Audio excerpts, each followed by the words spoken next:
super.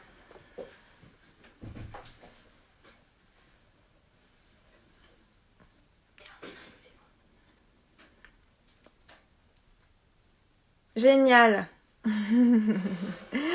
Coucou, je vais attendre quelques minutes que tout le monde puisse arriver et se connecte. Bonsoir, bonsoir à tous.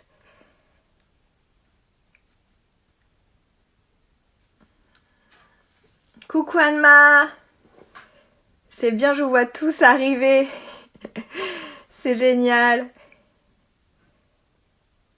Ah, je vois même le docteur Benjamin Sarfati qui est connecté, donc du coup qui sera avec notre compte Génétique Cancer dans quelques minutes. Bonsoir, bonsoir Mélodie, bonsoir Karine, la Génétique Family. Alors voilà, je suis hyper heureuse. J'étais très impatiente de ce rendez-vous, de ce deuxième rendez-vous live. Voilà, comme je l'évoquais lors du précédent live, je prends la parole donc sur mon compte personnel avec ma casquette de présidente de l'association Génétique Cancer. Et je donne toutes ces voix à cette association que j'ai fondée maintenant il y a plus de 5 ans pour faire résonner pendant ce confinement des sujets qui tiennent à cœur de toutes les familles exposées à des risques de cancer héréditaire. On avait donc fait un premier live avec Antoine de Pau il y a une semaine, donc mardi dernier, qui a remporté un franc succès. D'ailleurs, je remercie encore Antoine de s'être prêté le premier à ce jeu, mais aussi à cet exercice qui n'est pas toujours évident en live.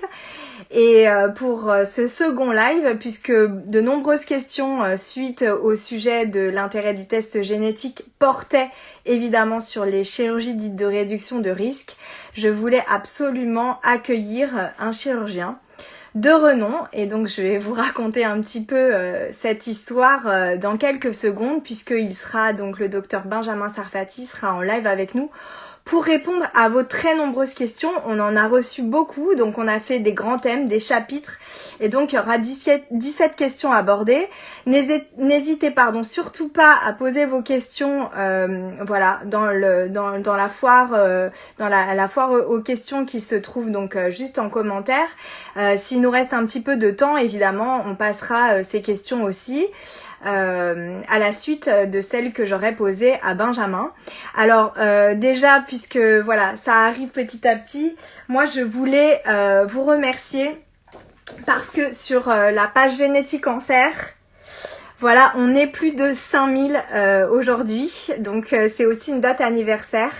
C'est un énorme morceau, un énorme cap que l'on vient de passer. On est plus de 6000 sur la page Facebook. Et vous pouvez pas savoir en fait ô combien ça me remplit de joie et de bonheur. Parce que si on m'avait dit il y a 5 ans en démarrant cette aventure que nous serions si nombreux à être connectés, à être tous ensemble, à vivre, je vois des géniales arriver et des cœurs, à vivre toute cette aventure voilà aussi virtuellement avec vous tous, je pense que je ne l'aurais pas cru. Voilà, 5000 sur une page associative, c'est énorme et je suis vraiment pleinement consciente de cette confiance que vous nous accordez au quotidien et qui font qu'on a tissé des liens avec chacune des familles, puisqu'on a forcément répondu à chacun d'entre vous sur ces problématiques de cancer liées à l'hérédité. Donc merci à tous ceux qui ont permis tout cela, et je pense aussi à Anaïs, je pense à mes bénévoles, je pense à Catherine, je pense à Elisabeth, je pense à toute l'équipe qui est derrière moi. Je ne suis pas seule derrière tout ça, c'est un travail que l'on fait, tous bénévoles que nous sommes, et voilà, et on est très fiers, et je suis très fière de ça, et sans vous rien ne serait possible, donc merci d'être là et d'être au rendez-vous comme toujours. Ça c'était la première chose. Ces véritables rencontres se sont concrétisées pour certaines dans la la vraie vie.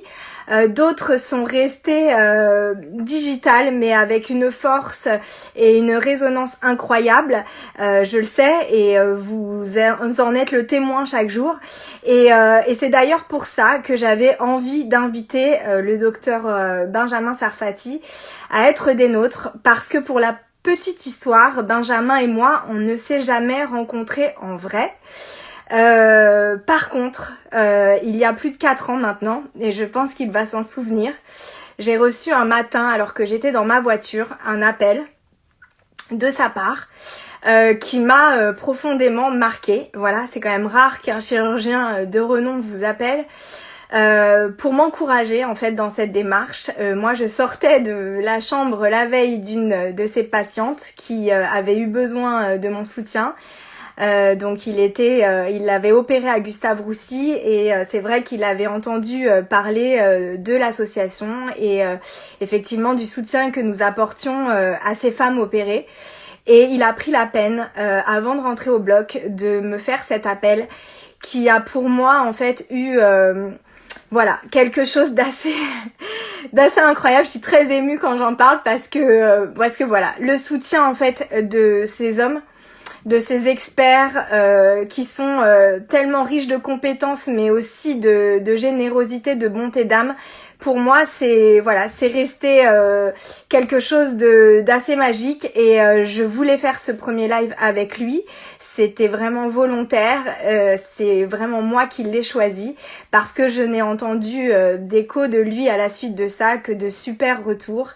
Et en plus d'être ultra performant et compétent, il a une humanité incroyable.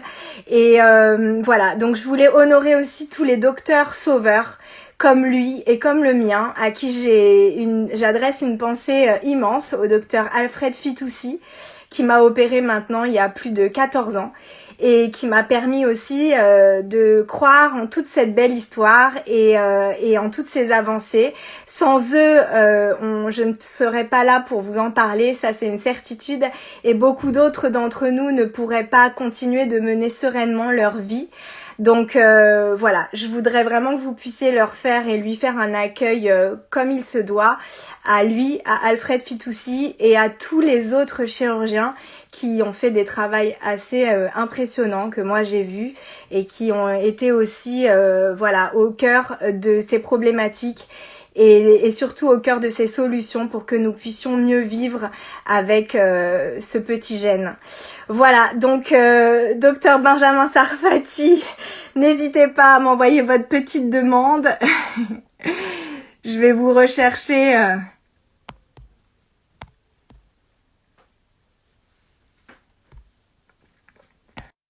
Quelques minutes et il va nous rejoindre. Un homme avec un grand H, oui, ça c'est sûr. Parfait. Super. Bonsoir Laetitia. Bonsoir. Merci beaucoup pour l'invitation, hein. Et puis merci pour l'introduction qui est vraiment très sympathique. Merci beaucoup. Bah, c'est une réalité parce que j'étais moi-même voilà, la première surprise et flattée de cet appel. Donc je vous renvoie tout ça aujourd'hui et je suis très heureuse qu'on puisse se voir et passer ce moment ensemble. Alors, merci beaucoup. Pour vous présenter et pour faire court, vous êtes chirurgien plasticien oncologue. Vous officiez donc à Gustave Roussy, mais pas que, maintenant à la clinique Hartmann et aussi au centre de chirurgie de la femme. C'est ça. Et déjà, ma première question, c'est qu'est-ce que c'est qu'un chirurgien plasticien oncologue aujourd'hui? Est-ce qu'il y a une différence? Est-ce que vous êtes un spécialiste du cancer? Alors, effectivement, c'est une spécialité qui est un petit peu particulière, qu'on retrouve en fait pour les plasticiens qui s'engagent dans les centres de lutte contre le cancer. Donc, c'est très particulier. Il y a Curie, Gustave Roussy, puis il y en a un peu partout en France. Et en fait, on a une formation double. On a une formation de chirurgien esthétique, où on fait la chirurgie esthétique classique. Et on a une formation très poussée en oncologie. D'accord. Ce qui nous permet aussi de faire la chirurgie donc des mastectomies, des tumorectomies, et d'avoir vraiment une vision globale, et pas uniquement d'être le chirurgien reconstructeur, et de prendre vraiment part à toutes les décisions en réunion de concertation pluridisciplinaire, au bloc opératoire, avec les chirurgiens scénologues, pour prendre la meilleure décision pour les patientes. Super. Donc en fait, vous regroupez quand même en une personne plusieurs facettes finalement et C'est ça. plusieurs compétences. Ce qui est très important en fait dans la prise en charge aussi de ces chirurgies dites de réduction de risque. Vous allez donc nous expliquer un peu plus en détail pourquoi. Qu'est-ce que c'est qu'une chirurgie préventive mammaire aujourd'hui et quelle est la différence entre une chirurgie préventive et finalement une chirurgie curative, à savoir quand on a déjà un cancer et du coup on se fait enlever ce cancer-là. Pour les femmes comme moi par exemple, j'ai anticipé les choses et donc du coup je n'avais pas encore de cancer quand j'ai décidé de réaliser cette chirurgie préventive. Donc effectivement, c'est une chirurgie qui est un petit peu particulière, qui est assez récente. Hein. C'est quelque chose qui s'est développé avec le développement de la génétique. Et c'est assez particulier parce qu'en fait, on va opérer une patiente qui n'est pas malade pour la chirurgie préventive. C'est une décision qui est souvent difficile à prendre pour la patiente. Et nous, en tant que chirurgien, j'ai envie de dire, on a presque moins le droit à l'erreur qu'en chirurgie curative parce que c'est une chirurgie qui est optionnelle. Et on sait très bien que s'il y a des complications, que ce soit pour la patiente ou pour le chirurgien, ce sera presque plus compliqué qu'une chirurgie où on n'a pas le choix, on est malade et on se fait opérer. Donc la chirurgie préventive donc je vais parler que du sein parce que je vais parler que ce que je connais, tout ce qui est ovaire, etc. C'est pas du tout mon domaine. Ce sera le thème d'un prochain live. Voilà. Et donc pour la chirurgie préventive du cancer du sein, l'objectif c'est de retirer un maximum de glandes pour diminuer la quantité de glandes et donc diminuer le risque de survie d'un cancer du sein. Malheureusement, il ne sera jamais de zéro. Pourquoi? Parce que techniquement, on ne peut pas retirer 100% de la glande mammaire. Tout à fait. Quand on va faire une mastectomie, une ablation du sein, on va laisser entre 2 et 3% de glandes. On ne peut pas faire autrement. Donc, on va diminuer de plus de 95% le risque de cancer du sein, mais il ne sera jamais de zéro. C'est pour ça qu'il faut continuer à se faire surveiller, même après une chirurgie de réduction des risques. Vous répondez déjà à pas mal de questions en ce point. Et donc, j'ai envie de dire, à part le fait d'avoir décelé finalement dans certaines familles et donc chez certaines femmes, ce risque accru de cancer du sein, donc suite à une prédisposition, une anomalie génétique, est-ce qu'il y a des prérequis pour pouvoir bénéficier en fait de ces chirurgies préventives? Effectivement, premièrement, la première chose qu'il faut garder en tête, ce n'est pas une urgence. Il faut prendre son temps, se documenter, voir parfois plusieurs chirurgiens, parce que des techniques différentes pourront vous être proposées en fonction de ce qu'ils savent faire, et surtout ne pas se précipiter dans l'émotion à se faire opérer rapidement. Il n'y a aucune urgence. Aujourd'hui, on a des recommandations nationales. Évidemment, il faut bien sûr voir le généticien qui va faire votre arbre généalogique, qui va vous proposer peut-être un dépistage génétique. On conseille fortement de voir une oncopsychologue.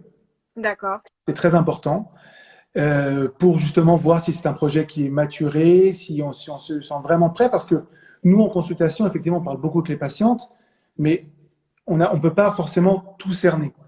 Et donc, l'oncopsychologue, c'est quelque chose qui est aujourd'hui presque, je ne dis pas obligatoire, mais fortement recommandé avant de se lancer dans cette chirurgie pour avoir toutes les armes pour choisir la bonne solution.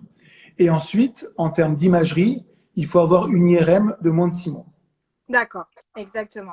Qui montre qu'effectivement, il n'y a aucun signe, entre guillemets, clinique de tumeur, entre guillemets, à l'image que l'on pourrait voir. Exactement. Pour être sûr d'opérer sur un sein, finalement sain. Exactement. Voilà.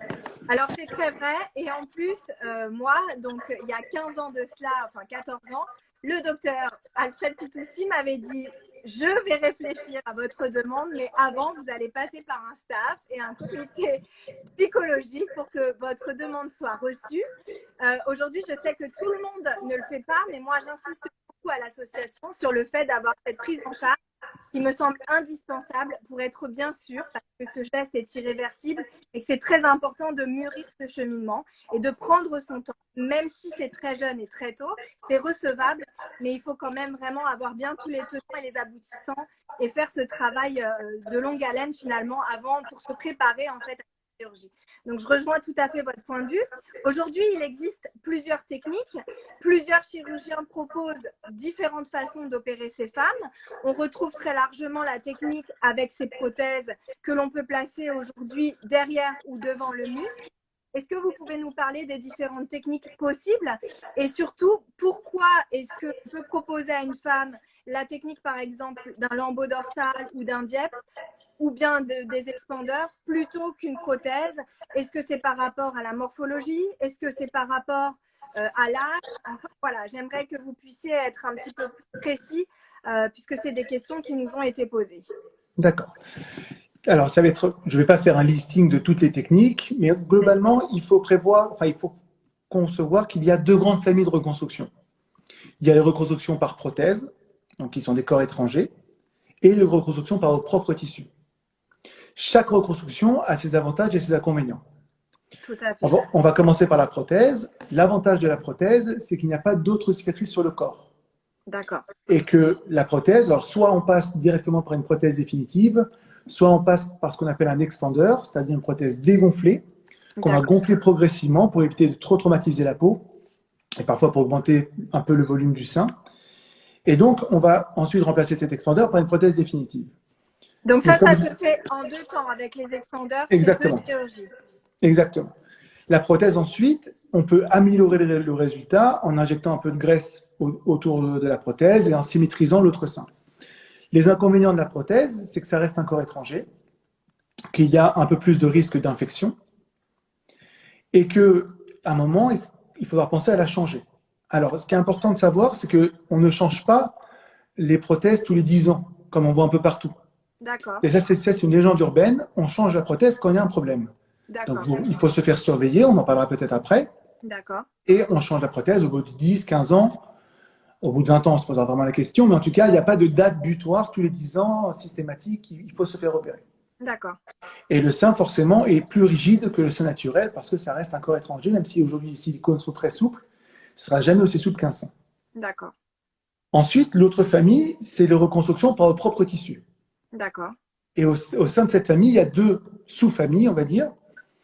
Premièrement, il y a la reconstruction par injection de graisse seule, c'est-à-dire qu'on va prendre de la graisse par liposuction au niveau des réserves de graisse de la patiente et on va injecter 1 fois, 2 fois, 3 fois, parfois jusqu'à 5 fois pour obtenir un sein. L'avantage, effectivement, c'est qu'il n'y a que des toutes petites cicatrices qui font 3 mm au niveau du corps. Donc, c'est très séduisant. On a beaucoup de patients qui veulent cette technique. J'ai vu les résultats. Il faut avoir effectivement la graisse nécessaire pour, mais c'est très, très beau. Effectivement, il faut avoir des bonnes réserves de graisse parce qu'en fait, une partie de la graisse qu'on va injecter va se résorber.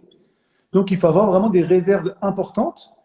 Et donc, malheureusement, on a souvent besoin de changer de technique parce que la patiente n'a pas suffisamment de réserves. Et ça, c'est lors de l'examen clinique à la première intervention, à la première consultation, qu'on voit ensemble quelle est la meilleure technique. Mais c'est très, très séduisant si la patiente a des réserves suffisantes. D'accord. Ensuite, il y a la technique des lambeaux. Oui. Alors, qu'est-ce qu'un lambeau? En fait, un lambeau, c'est un morceau de muscle, de graisse et de peau, parfois que de graisse et de peau, sans muscle, qu'on va déplacer d'un endroit du corps pour mettre au niveau du sein. D'accord. Soit sans toucher du tout au vaisseau qui vascularise, comme le grand dorsal, où la cicatrice sera dans le dos, soit, par exemple, comme le DIEP, où on va prendre au niveau du ventre la peau et la graisse. D'accord. On va disséquer les vaisseaux donc, à travers le muscle, pour ne pas toucher au muscle et le laisser en place. On va couper les vaisseaux et au microscope, les rebrancher sur le vaisseau thoracique pour revasculariser et donc redonner vie à ces tissus. Très bien. Et donc ça, c'est des techniques qui sont très séduisantes aussi, qui donnent de très très bons résultats. Et pareil, une fois qu'on aura examiné la patiente, qu'on voit s'il a plutôt des réserves de graisse au niveau du ventre, ça, donc c'est pour le DIEP, au niveau de la face interne de cuisse, et donc là c'est le lambeau de ce qu'on appelle de gracilis ou de pape. Donc c'est vraiment, aujourd'hui, on fait du sur-mesure. On ne fait pas la même technique à tout le monde. C'est ça. C'est lors de la consultation, et c'est une décision qui est partagée avec la patiente. Il y a des patients qui préfèrent avoir une cicatrice dans le dos, d'autres au niveau du ventre, et c'est lors de la discussion qu'on voit ce qui est possible et ce que la patiente souhaite, et on trouve le meilleur équilibre entre ces deux décisions.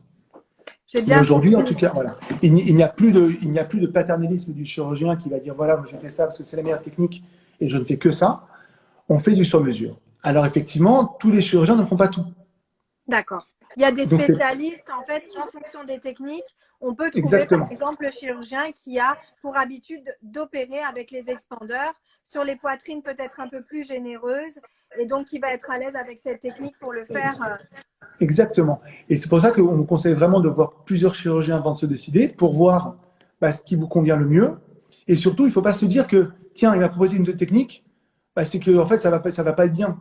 En fait, le chirurgien peut vous proposer la technique avec laquelle il est à l'aise et avec laquelle, dans ses mains, donne les meilleurs résultats. Tout à fait. Donc, c'est pas parce qu'on vous propose des techniques différentes ou qu'on vous a proposé une technique, enfin, une amie ou quelqu'un que vous connaissez différente, que le résultat sera moins bon. C'est juste que le chirurgien que vous avez vu maîtrise cette technique et vous donnera le meilleur résultat. Alors, je vois des questions rentrer. C'est vraiment du cas par cas. On a eu la question du robot, Benjamin. Je suis obligée de vous la poser.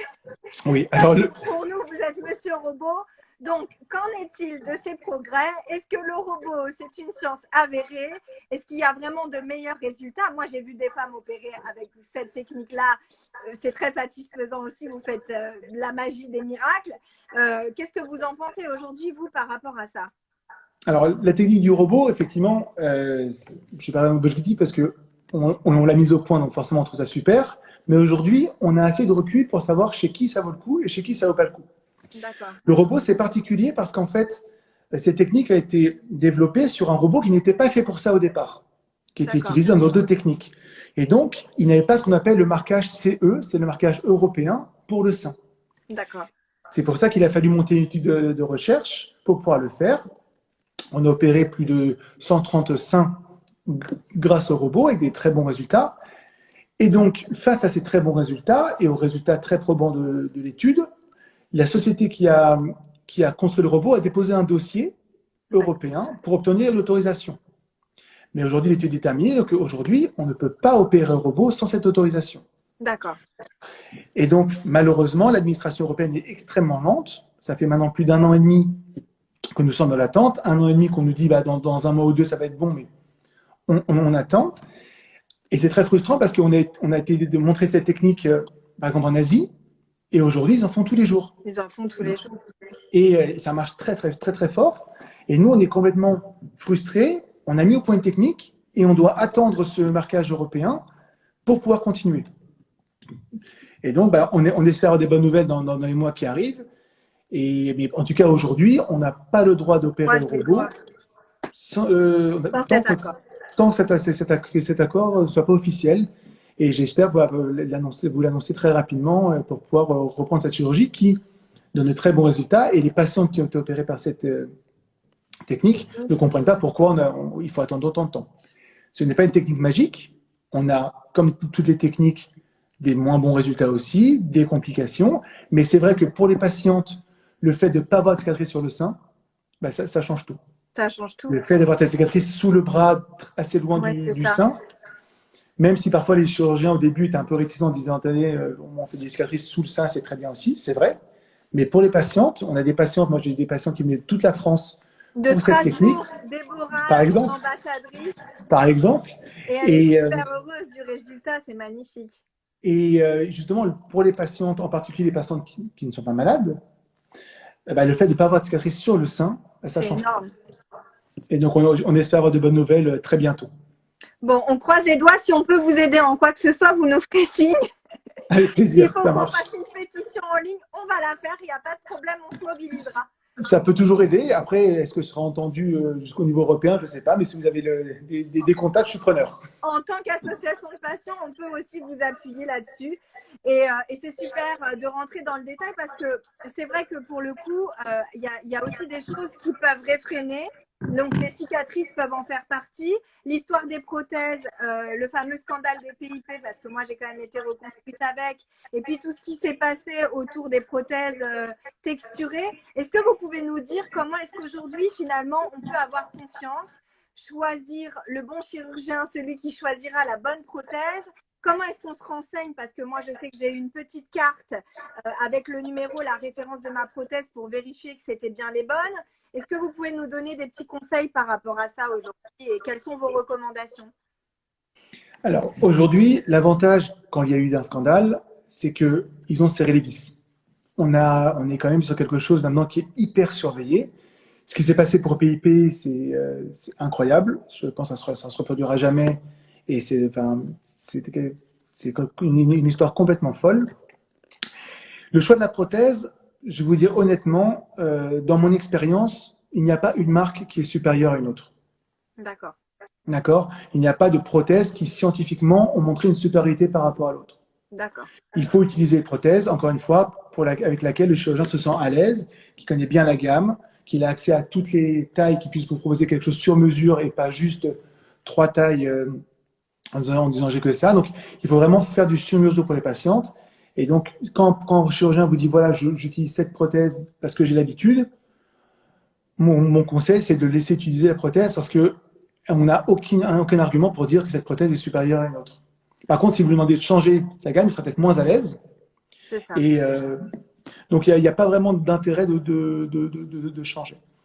On s'est posé la question aussi des prothèses anatomiques texturées ou pas texturées. C'est ça.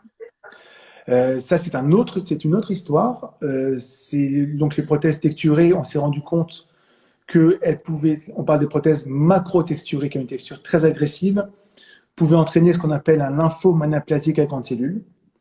On parle d'une pathologie qui fait très peur quand on annonce le mot lymphome, mais qui est dans la très très grande majorité des cas traitée uniquement de façon locale avec la chirurgie, et qui est surtout extrêmement rare. D'accord. Tellement rare que les autorités sanitaires ont décidé de ne pas retirer systématiquement ces prothèses aux patientes. Oui, Ce qui n'était pas le cas pour l'affaire PIP. Donc il ne faut pas trop s'inquiéter, il faut bien sûr se faire surveiller, mais comme vous faites surveiller de façon classique, mais il n'y a pas de raison de les changer de façon systématique. Parce qu'on parle d'un événement qui est extrêmement Parce qu'il y avait eu cette peur panique, beaucoup de femmes avaient rappelé leur chirurgien, beaucoup de femmes étaient revenues vers nous en nous demandant quels étaient finalement les textes aujourd'hui et qu'est-ce qu'il fallait faire. Et donc évidemment, on imagine bien que toutes les femmes ne peuvent pas être réopérées aujourd'hui. Donc il y avait vraiment aussi un échange à avoir en toute transparence avec son chirurgien, surveiller effectivement que la prothèse se porte bien. Et donc, voilà, on discutait pour voir si le retrait était voilà. Mais en tout cas, je vous rassure, si jamais il y avait besoin pour des raisons de santé de retirer cette prothèse, on l'aurait fait pour toutes les patientes. D'accord. Comme on l'a fait pour PIP. C'est pas par manque de place au bloc opératoire. Enfin, si on pensait que la balance bénéfice-risque était largement en faveur de les changer, ça aurait été décidé. Je pense que ça va rassurer beaucoup de femmes. D'ailleurs, Corinne, qui est une de nos ambassadrices, me dit aussi, mon chirurgien m'a conseillé de les garder aussi. Donc c'est vraiment le message qui a été envoyé. Par rapport à ça, justement, on parlait juste avant. Donc, prothèse devant, prothèse derrière, le muscle. Ça, c'est pourquoi est-ce qu'on choisit aujourd'hui de le faire? Est-ce qu'on peut être augmenté ou est-ce qu'on peut faire une réduction mammaire avec cette technique de prothèse? La prothèse devant le muscle, pour moi, c'est la nouvelle révolution. D'accord. Jusqu'à il n'y a pas longtemps, on mettait des prothèses systématiquement derrière le muscle parce qu'on pensait que le muscle pectoral donc allait couvrir la prothèse et que la prothèse serait moins visible et qu'elle allait entre guillemets protéger cette prothèse. Aujourd'hui, on s'est rendu compte que c'est complètement faux et que surtout grâce aux nouveaux outils qu'on a à notre disposition comme le lipofilling, l'injection de graisse, on pouvait très bien cacher cette prothèse avec de la graisse et donc ne plus être obligé d'utiliser le muscle pectoral.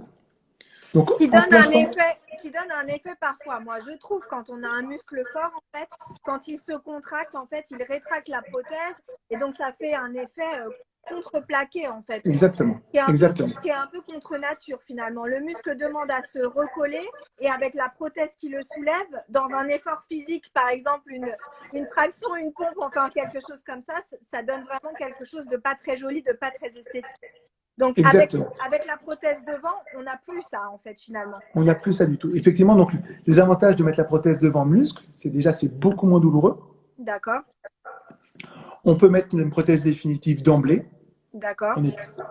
Par contre, ça demande l'utilisation de quelque chose qui a complètement révolutionné la reconstruction mammaire, immédiate en particulier, c'est-à-dire en même temps que la mastectomie, c'est les matrices. Alors, qu'est-ce que sont les matrices? Oui, les matrices, c'est des feuillets. Un morceau de peau, en fait, non? Enfin...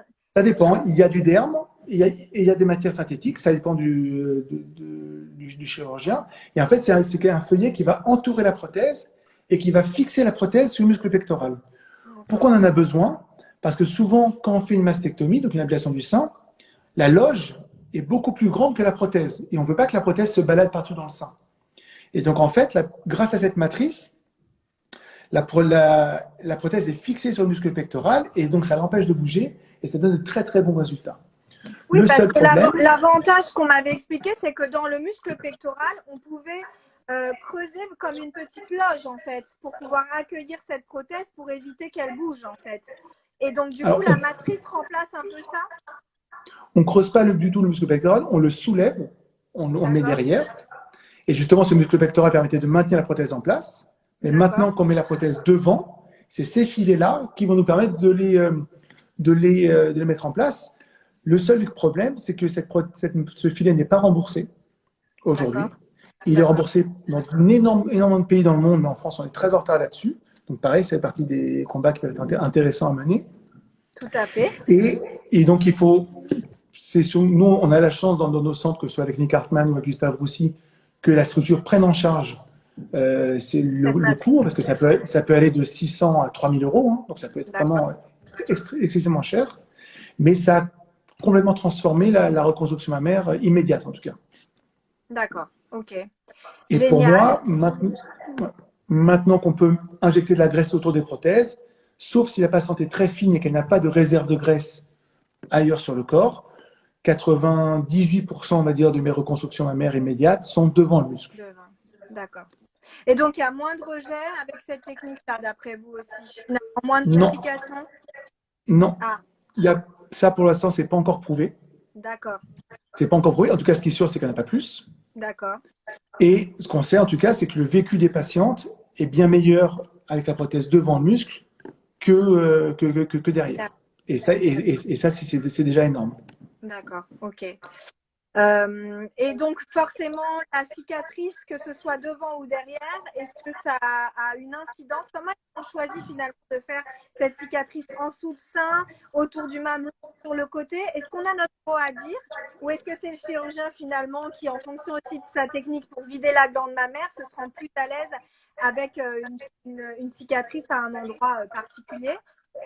Pour ne C'est une question. peut-être pas faire souffrir les mamelons aussi, je ne sais pas. Voilà. C'est une question d'habitude. C'est vrai que moi, quand j'ai commencé la chirurgie, je faisais beaucoup de cicatrices sur le côté du sein. D'accord. Finalement, je me rends compte aujourd'hui plutôt pour des questions de commodité. Mais aujourd'hui, 100% des mastectomies avec conservation de l'aréole sont faites sous le sein, enfin, dans ma pratique en tout cas, parce que je trouve que la cicatrice est très discrète. Et pour moi, passer autour du mamelon, je sais qu'il y en a qui le font, c'est à réserver pour des seins de petits volumes. À mon sens, en tout cas dans mes mains, je pense que ce serait un peu risqué pour la vascularisation du mamelon. Donc c'est vraiment en fonction des habitudes du chirurgien. Et effectivement, on peut en parler. Et si par exemple vous voyez un chirurgien qui a l'habitude de faire sur le côté et qui vous dit écoutez, moi je ne veux pas le faire en dessous parce que je pense que c'est mieux, vous avez le droit de voir quelqu'un d'autre qui vous propose en dessous, d'où l'intérêt vraiment de voir plusieurs chirurgiens avant de prendre sa décision. D'accord, ok. Alors, sachez que toutes les questions qui sont posées, même si on n'aura pas le temps de tout traiter, j'ai ma petite secrétaire assistante, j'ai ma fille qui note.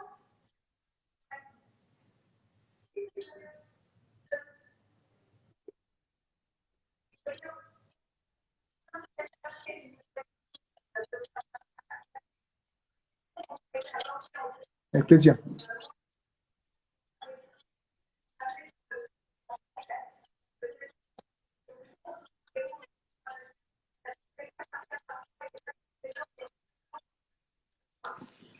Nous remercie de pouvoir démystifier un peu ce sujet-là. Justement, par rapport au mamelon, on entend aussi deux écoles. C'est-à-dire qu'il y a ceux pour lesquels, dans la chirurgie préventive, on conseille d'enlever le mamelon et d'autres pour lesquels on autorise en fait à le garder. Qu'est-ce que vous en pensez? Alors, après, je vais vous donner mon avis personnel, qui est suivi aussi par beaucoup de chirurgiens et par des recommandations nationales. Aujourd'hui, il n'y a pas de raison, pour des raisons par exemple de sécurité pour le cancer, de retirer les mamelons et les aréoles. Aujourd'hui, aucune étude n'a montré de surrisque en termes de récidive, en termes de cancer du sein, si jamais on retire ma maman l'aréole. D'ailleurs, aujourd'hui, la vraie révolution aussi, c'est que même en cas de cancer, on garde, si jamais le cancer n'est pas juste derrière l'aréole ou au contact de l'aréole, on va garder les aréoles pour quasiment toutes les patientes. D'accord. Et ça, c'est une vraie révolution, donc encore moins dans la chirurgie préventive. Ça n'a pas de sens, et malheureusement, c'est vrai que je vois beaucoup de patientes à qui on a proposé ça et qui viennent me voir pour un second avis. Voilà. Et donc, c'est vrai qu'il n'y a aucun sens, enfin, il n'y a pas aujourd'hui de preuve scientifique que retirer le mamelon-aréole va diminuer les risques. Donc, si vous les avez gardés, tant mieux. Et si vous devez faire opérer, mon conseil, c'est vraiment de les garder parce que même si on fait les choses très très bien en reconstruction aujourd'hui, premièrement, ça permet de mettre la cicatrice sous le sein et pas sur le sein. Et pas sur le sein, parce que si on doit retirer le mamelon-aréole, on a une cicatrice qui est au milieu du sein. Alors que si on garde la mamelon-aréole, on peut mettre la cicatrice sous le sein ou en latéral. Tout à fait. Alors, aujourd'hui, même dans les cancers, on garde la mamelon-aréole. D'accord. La seule chose qui va changer, excusez-moi, juste la seule chose qu'on peut avoir, par contre, c'est une contrainte technique.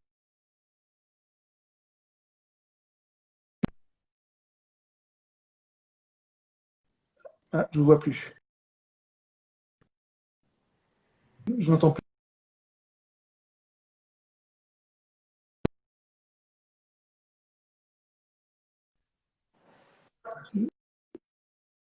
Je ne vous capte plus.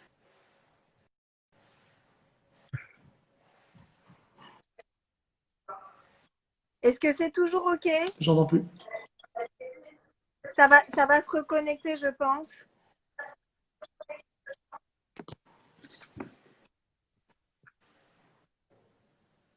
Ça coupe, oui. Je suis désolée. Benjamin, est-ce que c'est bon pour vous? Pour moi, c'est bon. OK, super. Donc, ce que je voulais vous dire, donc pour les patientes qui ont ça, c'est vraiment aussi une vraie avancée, c'est que pour les patientes qui ont des seins volumineux ou un peu tombants, parfois pour des raisons techniques, rien à voir avec la sécurité pour le cancer, pour des raisons techniques, on ne pouvait pas conserver les aréoles parce qu'on ne pouvait pas faire la mastectomie et remonter les aréoles en même temps. Comme je l'ai expliqué, la chirurgie préventive n'est pas une urgence. Donc pour ces patientes-là, on va proposer dans un premier temps de remonter les aréoles en faisant une réduction amère ou ce qu'on appelle une cure de ptose amère pour corriger les seins tombants. On va attendre 3 à 6 mois et on va faire la mastectomie en gardant les aréoles, une fois que les aréoles sont en bonne position. Donc ça, c'est vraiment une vraie nouveauté. Même pour les patientes qui ont des seins volumineux et tombants ou juste des seins tombants, on peut garder les aréoles en faisant une chirurgie en 2 temps. D'accord. Ok, parfait. Alors, j'ai des commentaires. Il y a eu des petites coupures de son. Veuillez nous excuser. Il y a beaucoup de monde sur Instagram et vous êtes nombreux sur notre live. Heureusement, on arrive à conserver la connexion pour certains d'entre vous. N'hésitez pas à vous déconnecter, à vous reconnecter. Nous, on a réussi à garder la connexion. C'est pour ça que de temps en temps, il y a quelques coupures et que vous ne nous entendez plus ou que vous ne nous voyez plus, mais on est toujours là. Super, merci pour ces informations capitales parce que c'est vrai que ça fait aussi partie forcément des questions qu'on aborde et pour lesquelles les femmes sont aussi soucieuses. C'est sûr que le résultat est toujours quand même beaucoup plus esthétique pour celles qui les ont gardées, pour celles qui ne les auraient plus. En tout cas, sachez qu'il y a des solutions aujourd'hui voilà, de mamelons adhésifs qu'on peut, en attendant éventuellement un tatouage d'aréole, qui se fait aujourd'hui en 3D et qui peut être aussi très esthétique. S'il y a des besoins ou des demandes, n'hésitez pas à revenir vers l'association. On vous donnera quelques contacts aussi pour pouvoir pallier à ces besoins et finir cette chirurgie parce que parfois c'est un petit peu la cerise sur le gâteau, l'aréole mammaire, et donc du coup je sais que ça travaille beaucoup, ça chemine beaucoup chez certaines d'entre vous. En ce qui concerne la douleur, docteur Benjamin Sarfati, c'est quand même un gros morceau. Il y a beaucoup de femmes aussi qui ont peur d'avoir très mal. Comment est-ce qu'on prend en charge cette douleur aujourd'hui? Combien de temps est-ce qu'on va garder des ecchymoses, des bleus, le fait de ne pas sentir, de ne plus avoir cette sensibilité? Combien de temps on reste douloureuse d'après vous, même si bon, moi j'ai ma petite idée, mais j'aime bien vous entendre sur ce sujet-là. Pour la douleur, aujourd'hui, c'est quelque chose qui est vraiment pris en compte pour toutes les chirurgies, et en particulier la chirurgie préventive. Alors, ce qu'il faut savoir, c'est que ça se joue à tous les niveaux. Déjà, premièrement, effectivement, le fait de placer la prothèse devant muscle va diminuer de façon drastique les douleurs. D'accord. Ensuite, pendant l'intervention ou avant l'intervention, l'anesthésiste peut vous proposer ce qu'on appelle un bloc. Un bloc, c'est-à-dire qu'avec des produits anesthésiants qu'il va injecter au niveau des nerfs, il va endormir la zone pendant plusieurs heures pour diminuer les douleurs. Ça peut être un bloc qui va être au niveau de la colonne vertébrale ou un bloc qui va être entre le muscle petit et grand pectoral. Et donc, ça c'est pris en compte. Ensuite, en post-opératoire, on a tous les outils pour diminuer les douleurs. Mais la vraie révolution qui a vraiment changé le post-opératoire et les douleurs post-opératoires, c'est de passer la prothèse devant le muscle. D'ailleurs, pour les patients qui ont la prothèse derrière le muscle et qui sont gênés, que ce soit par des douleurs ou par les contractions justement qui mobilisent la prothèse et qui font des résultats pas très esthétiques, on peut très bien être réopéré pour repasser la prothèse devant le muscle, sans aucun problème.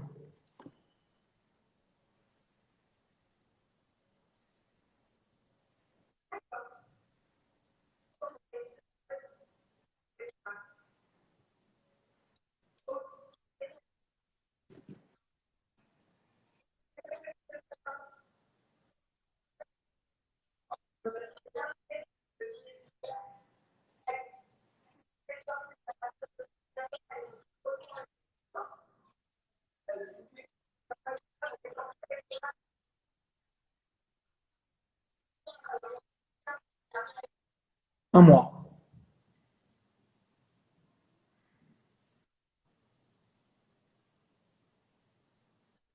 Ah, oui, vous m'entendez?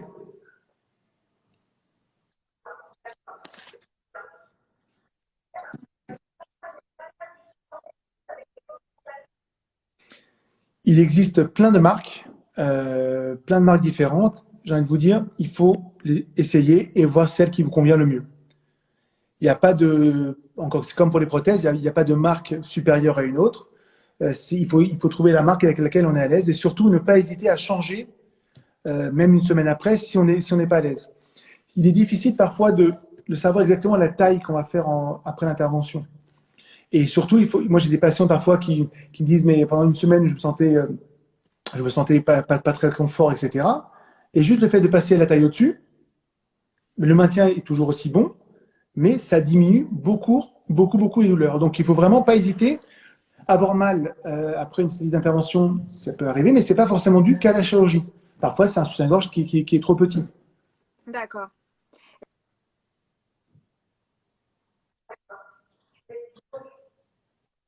Bon, effectivement, l'ouverture devant, tout ça, c'est aussi en lien forcément avec le modèle avec lequel on va se sentir le plus à l'aise et qui finalement va nous convenir le mieux en fonction aussi de cette morphologie et de la taille de la reconstruction et de la prothèse.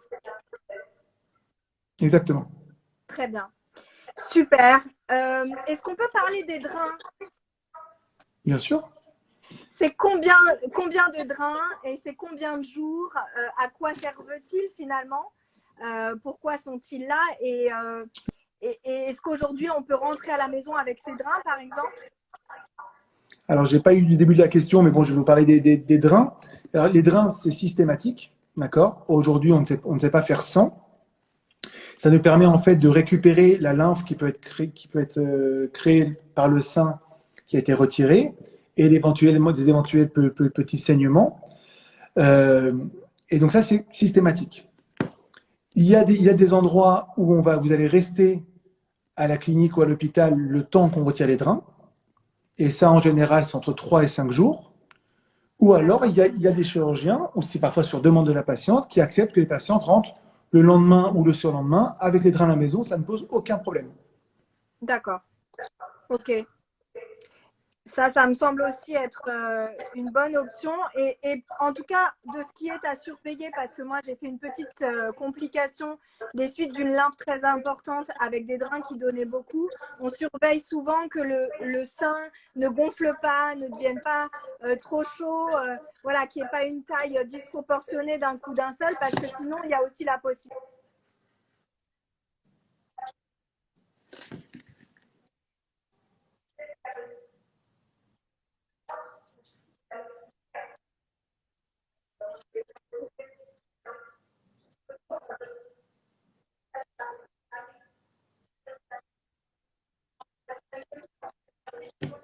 Exactement. Après, c'est pas forcément que le drain a été retiré trop tôt, c'est que parfois le drain entraîne en fait la production de lymphe, le fait d'être aspiratif. Et donc on essaie de casser ce cycle en retirant le drain, parce on va pas laisser 3 semaines, un mois de drain.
Je disais, il y a des femmes qui ne souhaitent pas se faire reconstruire. Et donc, du coup, elles souhaitent rester à plat, sans reconstruction, mais se faire quand même enlever cette glande mammaire. Je pense qu'il faut aussi leur donner beaucoup d'attention parce qu'elles se font reconstruire avec des tatouages artistiques. Elles ont aussi leur place dans cette aventure finalement. Et je pense que c'est aussi bon que les chirurgiens les entendent. C'est quelque chose que vous partagez, je crois, Benjamin. Ce qui est sûr, c'est que, comme je le dis tout à l'heure, c'est une décision partagée. C'est plus les chirurgiens qui décident et c'est quelque chose qui est complètement, parfaitement entendable. Ce qui est important, nous, le rôle en tant que médecin, c'est que la patiente ait vraiment toutes les informations pour prendre cette décision. Ce qu'il faut comprendre, c'est que un résultat de reconstruction immédiate, le même jour que la mastectomie, n'est pas du tout le même qu'une reconstruction secondaire. C'est-à-dire que si la patiente ensuite change d'avis et veut se faire reconstruire, ce sera beaucoup plus compliqué et le résultat sera moins bon que si on le faisait immédiatement. Donc, effectivement, c'est quelque chose qui est parfaitement entendable, mais il faut bien que la patiente soit consciente que si jamais elle veut se faire reconstruire après, ce sera plus compliqué. Ça, on peut être amené à utiliser des lambeaux qu'on n'aurait pas eu besoin de faire lors de la première fois. J'ai compris. Si l'information est claire, moi, ça ne me pose aucun problème. C'est super, parce que je pense que c'est aussi important d'avoir ce pas de tolérance. J'ai vu beaucoup de messages rentrer par rapport à la douleur. C'est des choses dont on pourra échanger plus longuement et le partager évidemment avec des femmes, avec des témoignages. Et on est tout à fait là aussi, nous, en tant qu'ambassadrice, ayant vécu ces expériences. Coraline en parlait tout à l'heure, mais plein d'autres sont aussi là pour vous répondre. N'hésitez pas à revenir vers nous.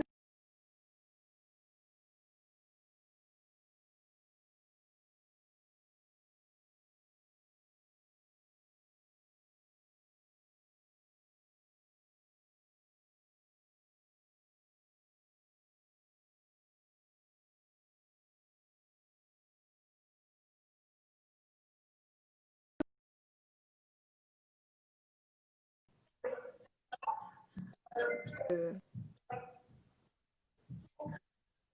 pourrais pas l'enregistrer.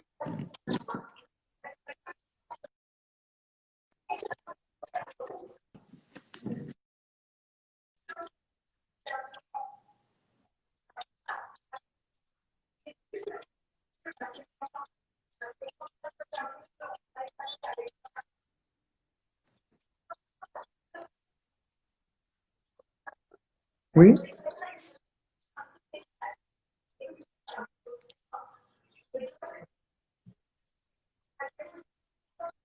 Envie de vous parler ce soir et qui pourra témoigner d'une chirurgie qu'elle vient de vivre il y a tout juste un mois.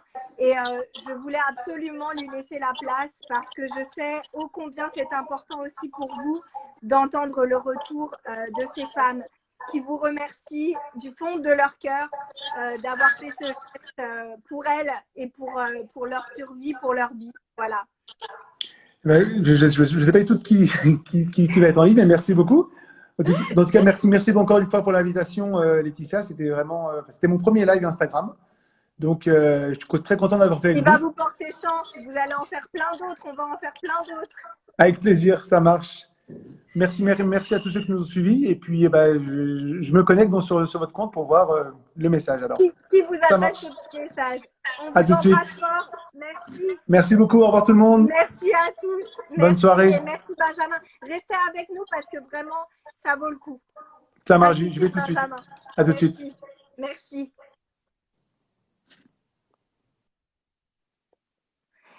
Alors, Agathe, je pense que tu es avec nous. Je vais t'accepter de suite. Et comme ça, on pourra refermer ce live. On a quelques minutes. Tu as donc été opérée. Oui, elle est là. Bonsoir. C'est la séquence émotion. Je ne vais pas prendre beaucoup plus de temps, sinon on ne pourra pas boucler ce live en temps donné. Juste que tu nous dises un petit peu qu'est-ce qui t'a fait comprendre que le docteur Sarfati, même si on vient de le voir à l'œuvre, c'était le tien, c'était le bon. Et comment est-ce qu'il a été proche de toi pour cette aventure que tu viens de vivre, toi, il y a tout juste un mois?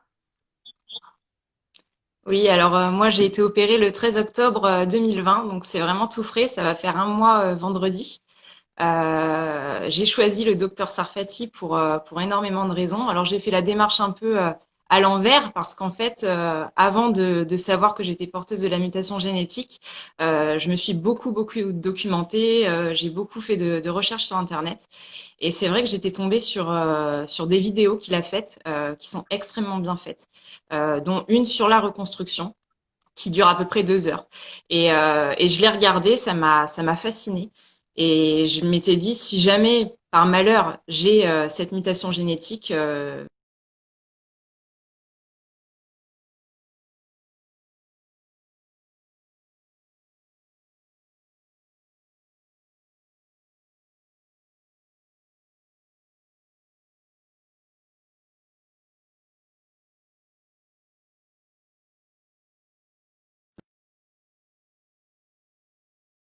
éprouvée. Il a été extrêmement rassurant, très souriant, très doux. Et c'est vrai que il m'a énormément aidé. Ça a conforté ma démarche, mon choix. Il a su vraiment me conseiller au mieux sur qu'est-ce qui était possible de faire, sur ma morphologie, sur mon corps, qu'est-ce qu'on pouvait pas faire. Moi, c'est vrai que j'étais extrêmement attachée à ma poitrine. J'ai que 31 ans, donc c'était d'autant plus difficile. Et j'ai lourdement, je pense, insisté sur le côté esthétique en lui disant que moi j'aimais mes seins plus que tout et qu'on allait m'enlever ça et que c'était très douloureux pour moi. Il l'a très bien compris et il a su vraiment me rassurer et je me suis dit c'est lui que je veux et pas un autre. Et du coup, je l'ai revu en septembre. On a calé l'opération, du coup, je voulais faire ça à la rentrée, passer mon été tranquille. Et vraiment, je souhaitais, par ce live, le remercier du fond du cœur. J'ai énormément de respect et pour cet homme-là. En plus d'être un excellent chirurgien, c'est quelqu'un de profondément humain qui m'a vraiment aidé. Et quand je dis qu'il m'a sauvé la vie, je pèse mes mots. C'est vraiment ça. Il m'a sauvé la vie. Et c'est vraiment un homme formidable. Il a appris de mes nouvelles par téléphone. Moi, je suis de La Rochelle, donc j'ai été opérée sur Paris. Je suis rentrée au bout de 5 jours chez moi et une semaine après, il m'a téléphoné un matin. C'est le docteur Sarfati. Je voulais prendre de vos nouvelles, savoir comment ça allait. Est-ce que je me suis regardée, est-ce que j'ai regardé les cicatrices, comment ça évoluait. Et ça, j'ai trouvé ça super. On échange aussi beaucoup par email. Je lui envoie des photos régulièrement, du coup, pour avoir son avis, savoir si c'est bien, pas bien. Euh, et il est extrêmement réactif. Toute son équipe également, ses secrétaires et ses assistantes sont super, formidables, extra à l'écoute, disponibles. Et voilà, je tenais vraiment à le remercier et lui dire un grand bravo pour tout ce qu'il fait. Je ne t'entends plus, Laetitia.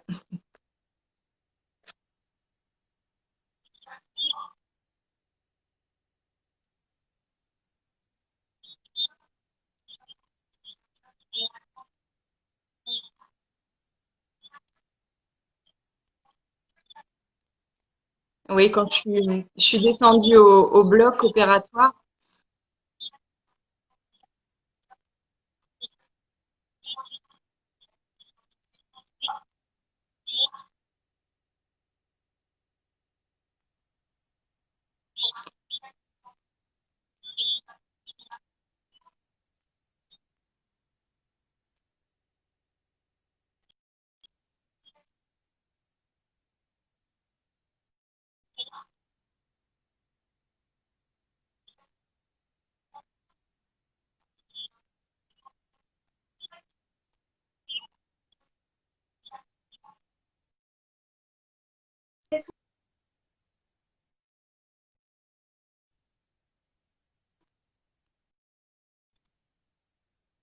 je t'entends pas bien.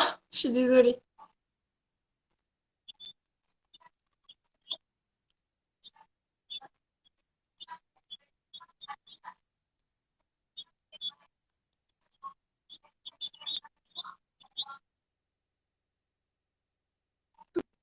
C'était avec plaisir.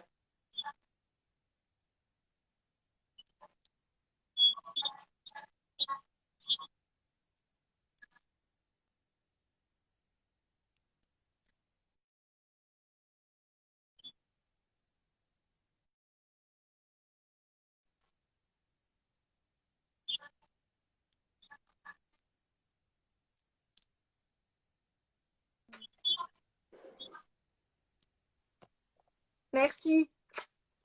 Bisous. Merci, prenez bien soin de vous. À bientôt. À bientôt, Agathe. Désolée. À bientôt. À Pas de bientôt. souci. À Bonne bientôt. soirée. À toi aussi, merci.